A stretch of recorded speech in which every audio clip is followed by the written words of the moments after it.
Okay,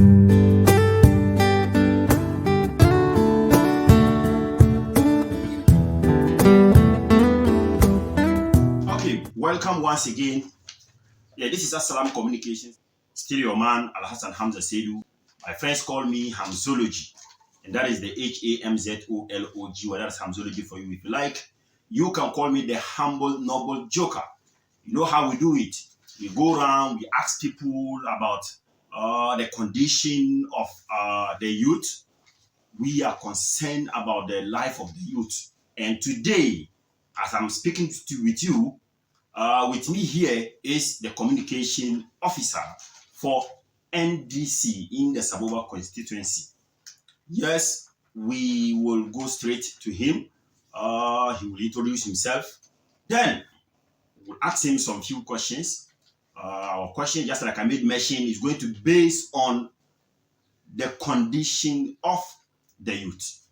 So let's continue. Welcome, my senior brother.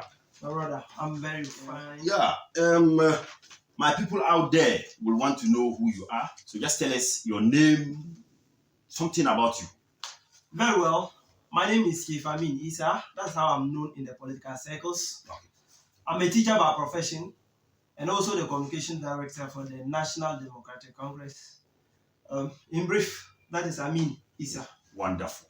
So today we have Senior Amin Isa, the communication officer for NDC in the Saboba constituency.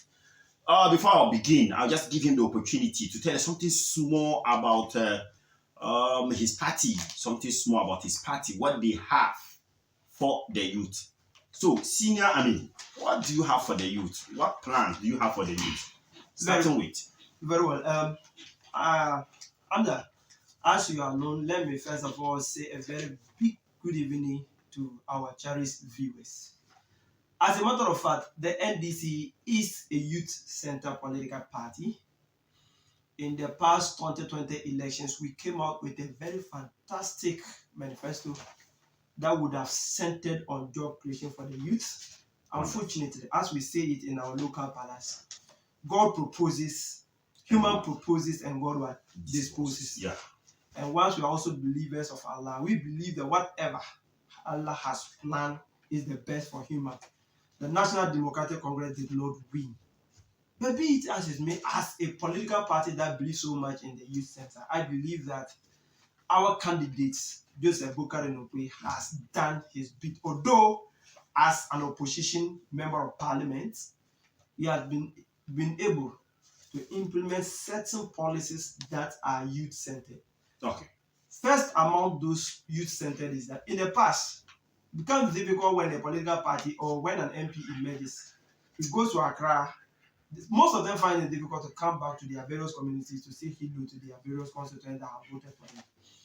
When Bokarenokwe was voted as the MP for Saboba constituency, when he went to Accra, he spent not less than 25 days in parliament and came back home to start his thank you tour. And as we speak right now, I can boast to tell you that, and we have pictorial evidence or picture evidence to tell listeners when they need arises. He has visited almost all the constituencies. In each constituency that he goes, he gives out jerseys, he gives out what? Football. Somebody might ask, what is giving football and jersey have to do with the constituency? It has very much. Look, as we sit here, there are very, very talented people within our constituency. No. But the fact is that when you don't empower them, when you don't give them the necessary equipment, they will not be able to unearth that kind of skills in them. It's true. And that's why the member of parliament, he wants to channel the youth attention on playing football and other things. To see people that are very skillful when it comes to the football, so that he can unearth them at the tender age. Look at that as the example of Haruna Idrisu and one Fatau Isaku. Fatau Isaku currently is a member of the Black Star team as we speak. Wow. Can get those Fatau Isaku within our mission. That is why Nupe thought it wise and going further. Let me give footballs to each constituency within Saboba, Okay. of which he has started beautifully. And I think when Nupe went about a year later, just last year, we heard about an incident that happened in Saboba where students, about 9 or so of them, lost their life. Yeah. A very sad event that Yeah. to see. I say a very sad day of listening to their parents. Immediately Nupe came, about a week later after that incident, Nupe came to Saboba and made sure that he gave about 9.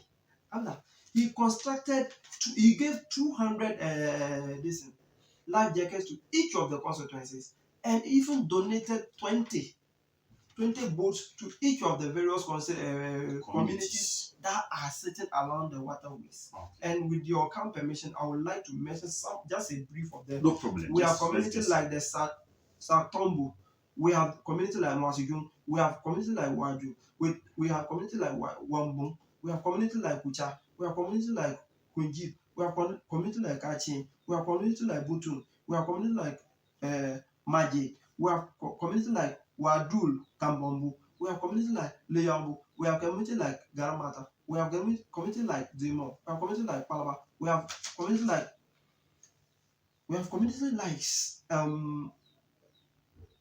Mwasijun. All these communities that I'm telling you, it is about 20. Each community was given a boat. Okay. And out of these boats that was given, each was given a life jacket each. In all, 200 life jackets were given to the various communities that are missing with 1 boat each. It is a way of trying to give our people security. Because look, it is not easy to migrate those people from their catchment zone to bring them to certain places. So what do? You try to securitize their life. You give them something that they can have hope on. Okay. Once we battle on to see if things normalize, how to cushion the people going forward. Okay, just like you've heard our senior man, he mentioned some of the things that the current MP who is standing in the seat of NDC has done for the youth in the Saboba constituency and his environment. Now going forward, this is what he has done. We will want to know, we the youth, want to know what are the plans. In your plans, what did you plan for us, the youth?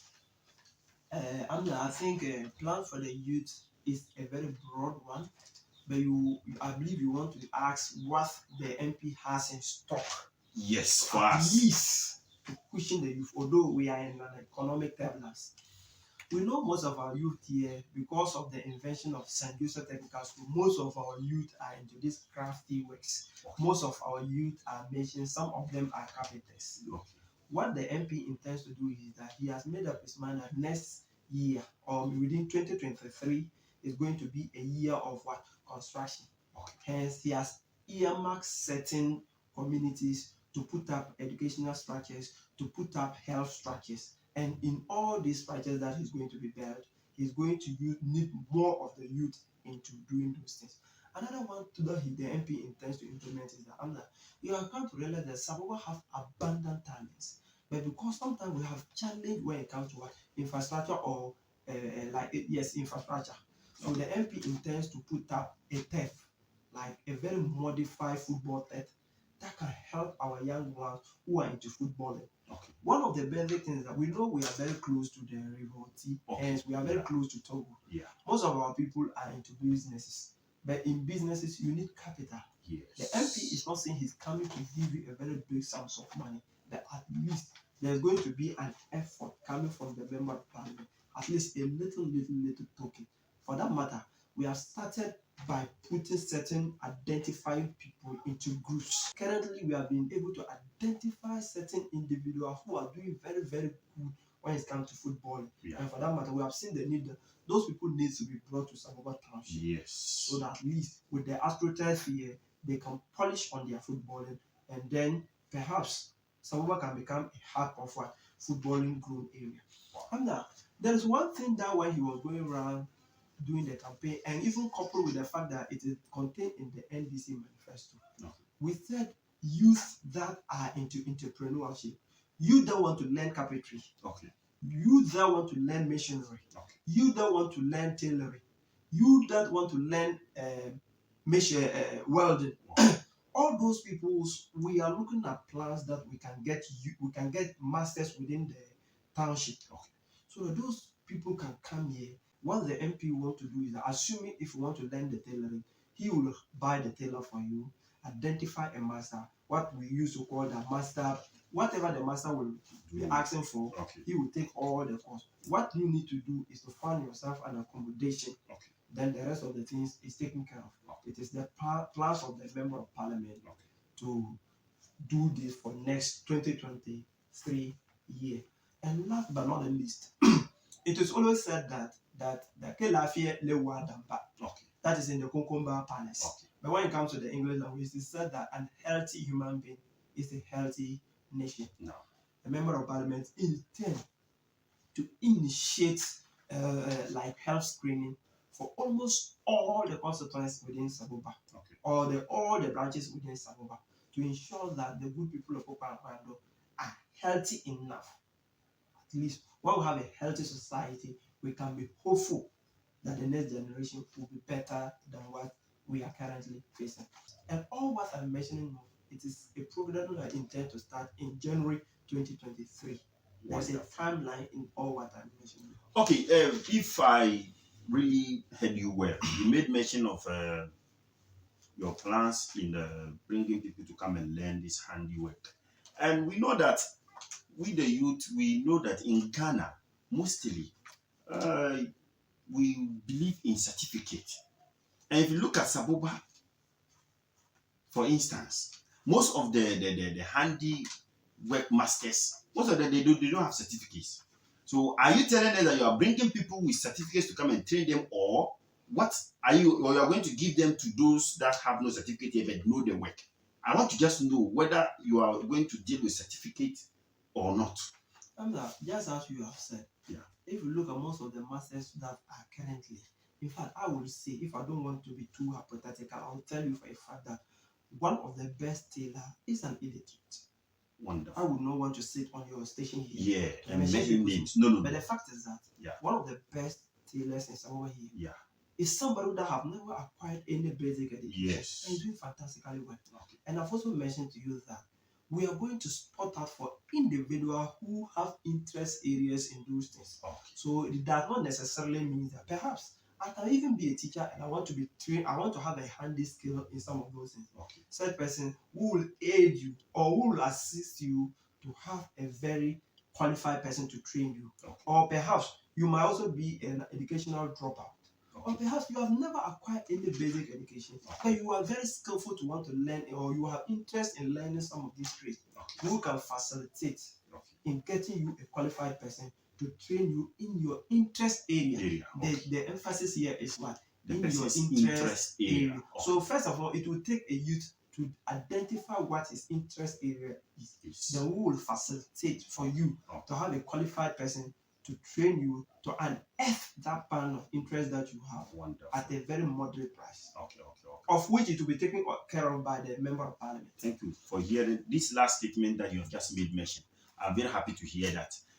The reason why I've asked this kind of question is that we the youth have realized that whenever you need our help, the politicians, you come, tell us, you give us work, we'll follow you. After which, when you get the power, then you now be asking for certificates.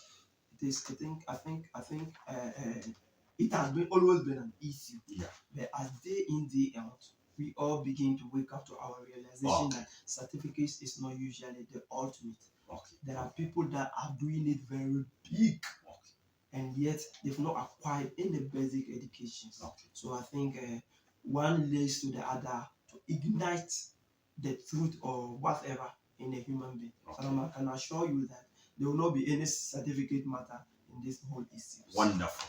I think this is where we are going to end our interview for today, and we shall come back again and talk to our senior. I hope you've heard all that he has mentioned. I will go back to him to give us his last words. I follow it by giving some shout out to some people. Very well. I think my final submissions or my final remarks is going to be that I want to use this medium to invite the teaming youth of Okapando, Saboba as a whole, to join me with the member of parliament to officially commission that project, that the mini or the cheap compound at Mabido that was built for the community. There's another one that has been built and completed at Boemal and at the appropriate time, sometime in December, the MP will be in the constituency to formally commission. My shout out goes to my constituency chairman George Blemogumbe, to all the new executive of Saboba NDC, to the elders of Saboba, not forgetting about my dear mother. Thank you very much, Senior Isa, the communication officer for Saboba Constituency. Saboba, thank you very much. Thank you too for having me. We shall come back again and then have some about your plans for we the youth. Very well. Yes, youth first. Very well. Yeah. Thank you very much. Just like I made mention, this is where we are going to put a stop to our program for today. The man speaking with you is still the man Al-Hassan Hamza Saidu. Hamzology is my name. That's the HAMZOLOG. Well, that is Hamzology for you. If you like, and call me the humble noble joker. This is Assalam Communication. Please like, share, and subscribe to this channel. Assalamu alaikum wa rahmatullahi wa barakatuh.